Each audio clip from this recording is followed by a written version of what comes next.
ओम नमो भगवते वासुदेवाय। ओम कृष्णाय नमः। हरे कृष्ण साथियों, जिस प्रकार समुद्री जहाज पर यदि एक छोटा सा छिद्र हो जाए तो वही उसे पानी में डुबो सकता है, इसी तरह मनुष्य की एक इंद्रिय जिस पर उसकी आसक्ति रहती है उसके पतन का कारण बन जाती है। यही स्थिति अन्य जीवों की भी है। जैसे हिरण अपनी श्रवण इंद्रिय विषय ध्वनि के प्रति आसक्त होने के कारण मारा जाता है, तो वहीं हाथी अपनी त्वक यानी त्वचा इंद्रिय विषय स्पर्श के कारण मारा जाता है। इसी तरह भौरा है, मछली है, कीट पतंग आदि हैं। जैसे भौरा गंध के कारण, पुष्प के कमल के फूल की गंध के कारण, और जो मछली है वो अपनी स्वाद इंद्रिय के कारण, कीट पतंग जो हैं रूप के कारण प्रकाश की ओर आकर्षित होते हैं और मारे जाते हैं।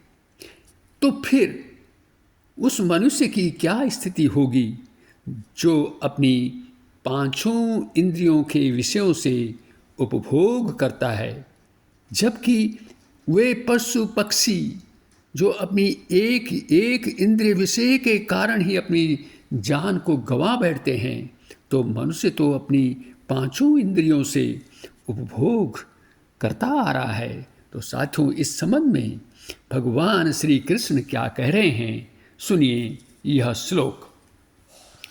तस्मादस्य महाभावो निगृहीतानि सर्वशः इंद्रियाणि इंद्रियार्थेभ्यः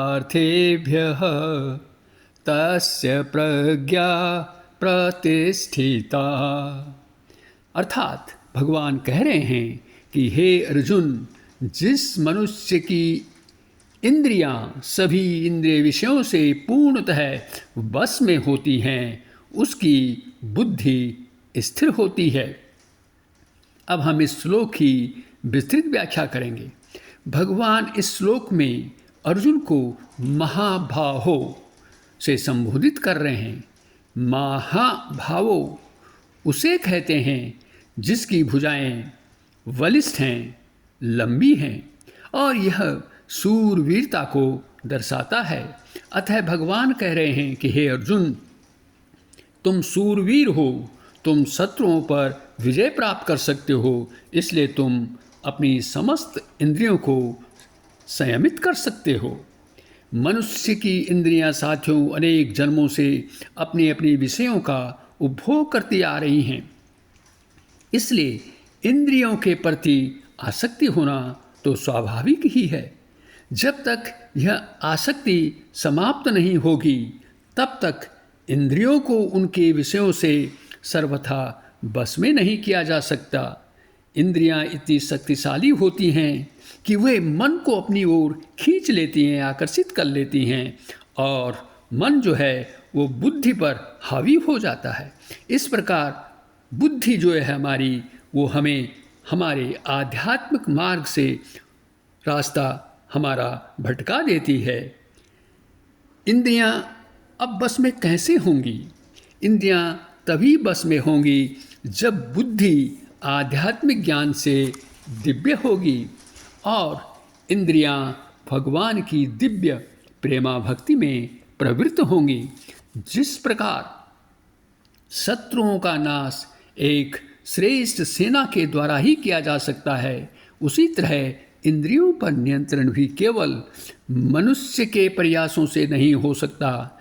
यह तो तभी हो पाएगा जब उसकी इंद्रियां भगवान की सेवा में लगेंगी, सेवा में प्रवृत्त होंगी, तत्पर रहेंगी।